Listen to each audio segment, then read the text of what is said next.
Well, hello and welcome back to the final installment of the P-51 Top Flight transformation project.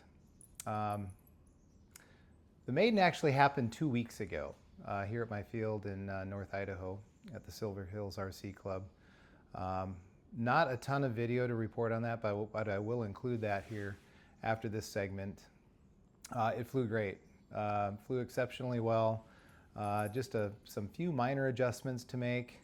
Even though the airplane was balanced per the plan or the instruction manual, it flew like it was a little tail heavy. So a little pitch sensitivity on the elevator.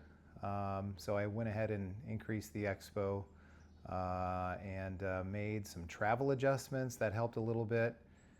And then I also brought it back and added about 9 ounces of lead to the nose, and now it flies wonderful.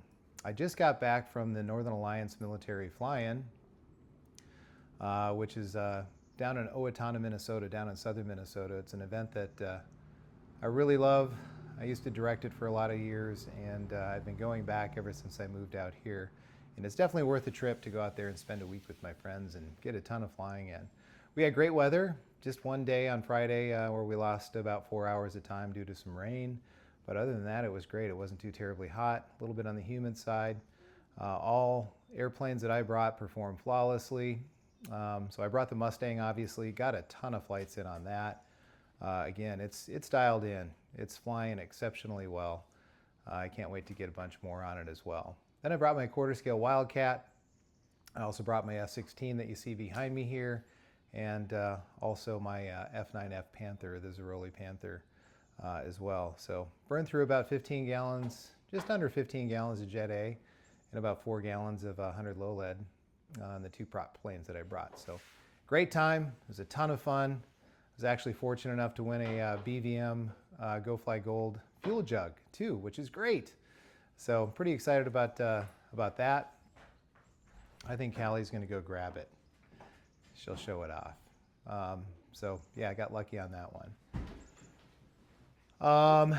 While I have you here, you want to put it up there, Callie? Good job. Get in the picture. There you go. Excellent. So pretty nice setup. The shop's all clean. It's ready for the next project. So I've got a bunch of smaller projects that I'm going to tackle first before I get going on some of the larger projects that I've got ahead. First and foremost, the F-16 is going to get a stencil treatment with my one-man army nomenclature stencils. Very comprehensive set, so we're going to dress that up and do some weathering on it. This is the 3rd flying season of this airplane. Got a ton of flights on it in Owatonna. The new 180 G4 Plus turbine that I put in there from King Tech is really a game changer. I mean, it really changed the way this airplane flies. I've got some video clips that I'll probably show you too. The vertical is fantastic.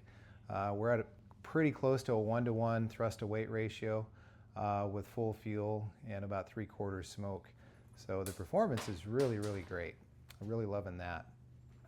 So we're going to get that done. And then I'm also going to do another drop tank for my 109 G6 model. This was designed and printed for me by my friend Chris Launer. He did this for me last year, and it was so hot and so humid. The actual clip that actually holds the drop tank into place, it actually broke, and I lost the drop tank in the corn. Never to be seen again. So we've got another drop tank that'll be painting up and weathering, putting some stencils on this as well. Pretty cool. And here is the new mount assembly, which is the same footprint as the one I currently have. That'll be installed as well. I'll show you what I'm talking about here. Then once those 2 things are done, then it'll be time to move on to a 60cc Hangar 9 Corsair ARF that's been stripped down, and that'll be gone through and transformed here this fall. So it'll be fun. I'll do a full video series on that as well. So should be a good time. All right, there's the Wildcat. Unfortunately, I didn't have enough room to bring the Tempest this year. P-51 fuselage is snugged up down there in hiding. I'm starting to run out of space. The wing is up there underneath my P-47 wing, and you can see here there's a couple of P-51 fuselages off the Zeroli plan. This will be a future project, so I brought those home with me. Can't wait to do that. It'd be nice to have a larger P-51. And then here's the 109.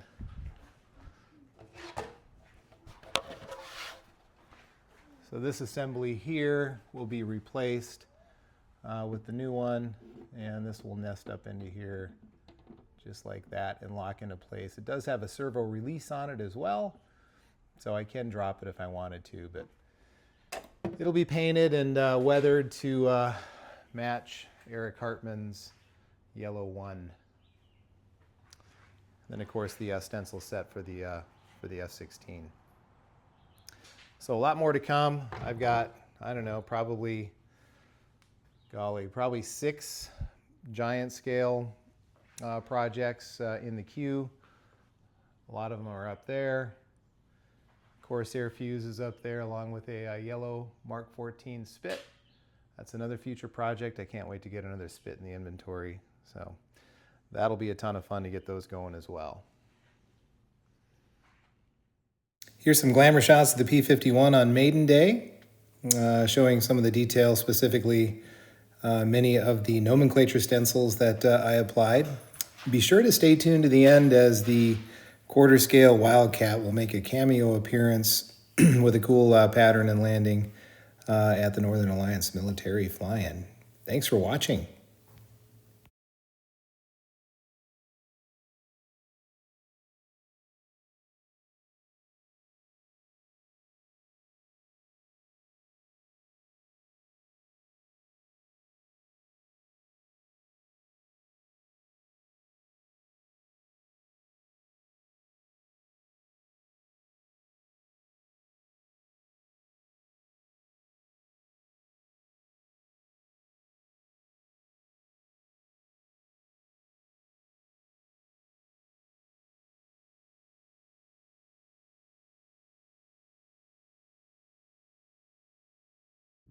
Hey, we're out at Silverwood, or Silver Hills RC. It's Maiden Day today for the P-51.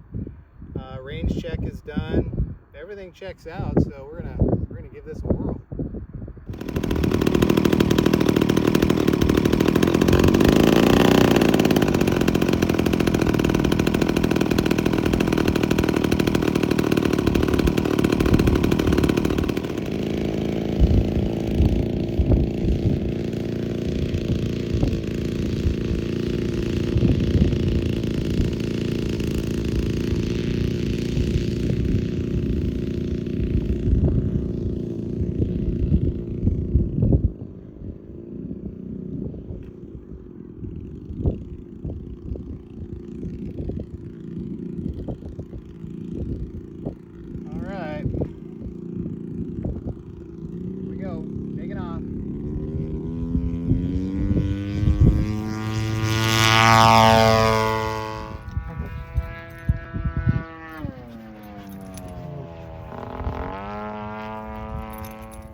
I just need a big cover so I can see. I don't know what I'm doing.